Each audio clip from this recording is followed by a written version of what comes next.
Hello guys, pag-usapan lang natin ang breaking news. May pasabog nga naman kasi ang balibalita at exclusive na pinag-uusapan ngayon. Katniel ligwak sa Maton. Yan kasi ang pinag-uusapan at yan din ang mga latest na pinag-uusapan ngayon at pinagkakaguluhan at pinagpipestaan ng karamihan. Lalong-lalo na ang mga netizens at mga sawsawerang kapitbahay. Lalong-lalo na kung nagre-react na ba ang mga Delulu fans ng Katniel sa sinasabi umano ng mga netizens at mga sawsawerang kapitbahay. Antindi nga naman kasi ang mga pasabog ngayon ng mga balita, talagang mabibigla ka na lang at magugulat ka na lang sa mababalitaan natin na pinag-uusapan ngayon.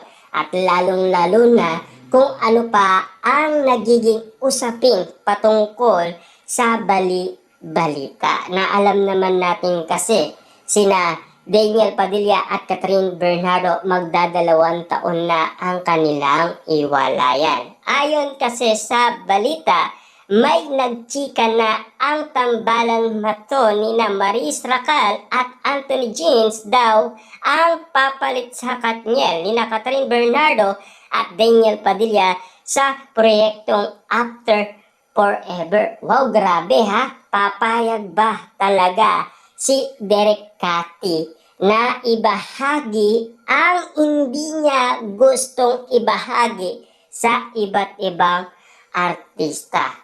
Bakit nagkaganito? Ang dating project ng Katniel ay ibabahagi nga ba kay Maris Racal at Anthony Jeans? Yan kasi ang narinig natin na balita ngayon. Totoo nga ba ang After Forever ay kukunin ni na Maris Racal at Anthony Jeans? Ang hindi lang nating alam dito kung ano nga ba ang sinabi ni Derek Cathy. Alam naman natin kasi noon, ayaw niya umanong ibahagi kahit kanino. Siyempre, alam naman natin, no, nakikipagtrabaho din si Derek Cathy sa ABS-CBN.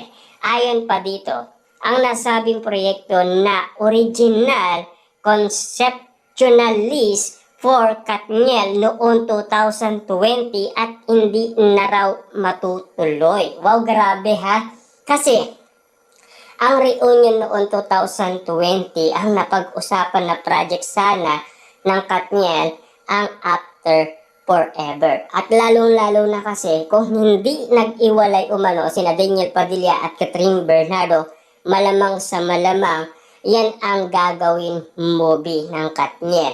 At hindi magagawa yung second movie ni na Alden Richard at Catherine Bernardo. Ang tanong, gaano nga ba talaga kalakas sina Maris Racal at Anthony Jeans para sila ang magpatuloy sa project ng Katniel? Wow, grabe ha! Kitang-kita nyo naman siguro ang balibalita. Napakalupit nga naman kasi kung iisipin.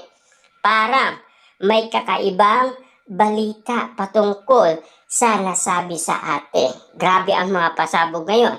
Sa halip, itinuka na raw ito sa Maton. Nakitaan naman ng promise at potensyal sa social climber na ipinalabas sa isang online streaming platform. Bagamat wala pa naman itong konfirmasyon na pag-usapan naman ito sa isang portal. Na alam naman natin kasi, matagal na itong pinag-usapan.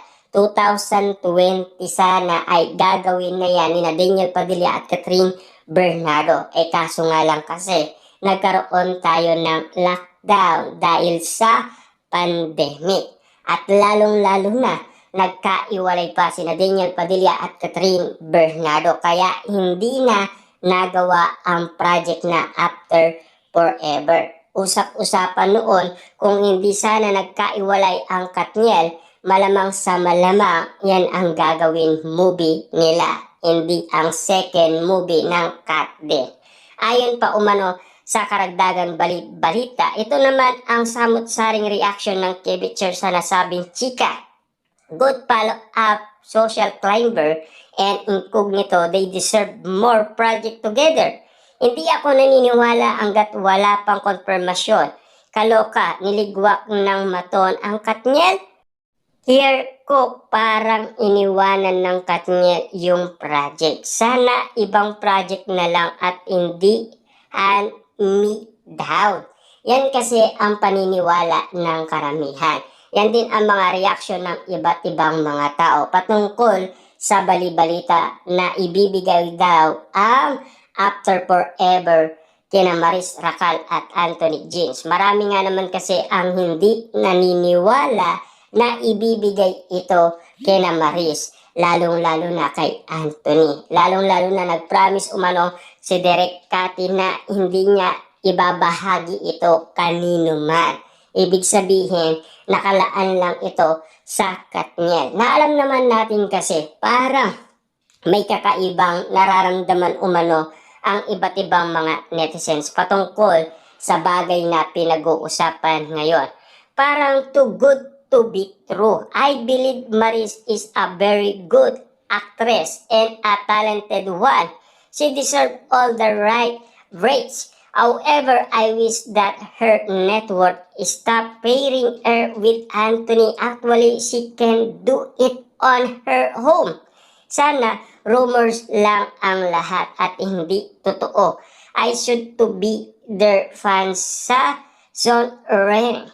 Pero mula nang pumutok ang cheating issue, to me, walag na ako. Kasi merong mga bagay-bagay kasing napag-usapan noon last 2024 patungkol umano sa nangyari kay Maris at Anthony Jeans. Kakaiba nga naman kasi ang bagay na pinag-uusapan ngayon, lalong-lalo na kasi ang daming mga resibo nabuksan, lalong-lalo na ang daming mga resibong na-post umano sa social media kung bakit pinagkakaguluhan at kung bakit hindi naniniwala ang karamihan.